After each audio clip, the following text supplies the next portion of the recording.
नहीं होता है वो। आप कोई कुछ बताएगा इसके बारे में? देखिए, जो आप लोग कह रहे हैं कि एडवर्स इफेक्ट और साइड इफेक्ट हमें पता नहीं होता या क्या पता होता है, हमें सब मालूम होता है। मैं पहले तो आज अंतर स्पष्ट कर दूं दोनों चीजों में कि साइड इफेक्ट किसे कहते हैं और एडवर्स इफेक्ट किसे कहते हैं। फिर से कोई और कुछ बोलना चाहेगा? मैं एक कॉमन सी ड्रग का एग्जांपल ले रहा हूँ। पैरासीटामोल का नाम सभी लोगों ने सुना होगा। Yes sir. सबने सुना है? तो पैरासीटामोल का मेन एक्शन क्या है, क्या कहाँ यूज करते हो? एंटी एनाल्जेसिक नहीं बोलेंगे, एनाल्जेसिक बोलेंगे। देखिए, उसके बेसिकली जैसे बुखार में दिए तो एंटीपायरेटिक, ठीक। अगर दर्द में दिए एनाल्जेसिक, और इसका बेसिकली एक और यूज होता है एंटी इंफ्लेमेटरी। तो पैरासीटामोल के एक मेन इफेक्ट को हम कहीं बुखार कम करना होगा तो दूसरा उसका साइड इफेक्ट क्या होगा? एनाल्जेसिक होगा। और एंटी इंफ्लेमेटरी इफेक्ट जो देता है वो भी साइड इफेक्ट होगा। लेकिन एडवर्स इफेक्ट इसका क्या होगा कि अगर पैरासीटामोल को लंबे समय तक किसी पेशेंट को खिलाया जाएगा तो उसको कॉन्स्टिपेशन हो जाएगा, समझ रहे हैं?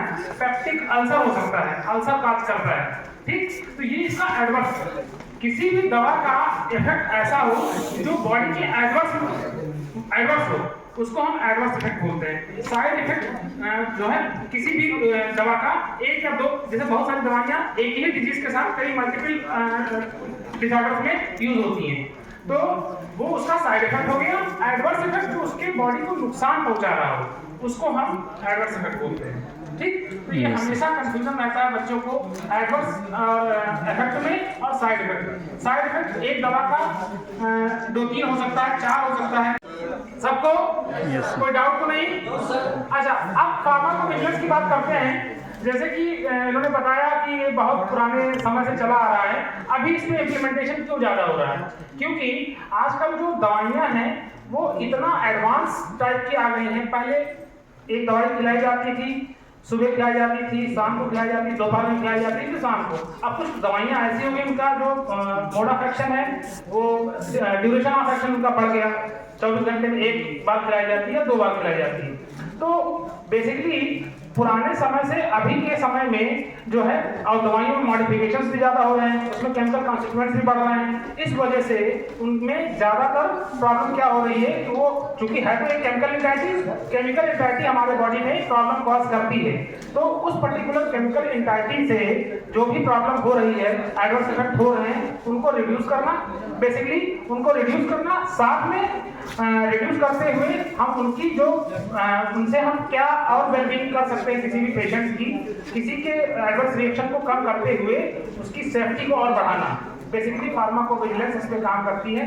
और फार्माकोविजिलेंस के लिए बहुत सारे ऑप्शंस अभी मार्केट में हैं। चूंकि अपने इंडियन कल्चर ऑफ फार्मेसी में थोड़ा इसका मतलब क्या कहते हैं, कोई दवा किसी को खिला दी जाती है, लेकिन बाहर की कंट्रियों में जब तक, जैसे सपोज करिए कोई एक पेशेंट है, आप केस स्टडी समझते हैं? Case study yes sir. क्या होती है?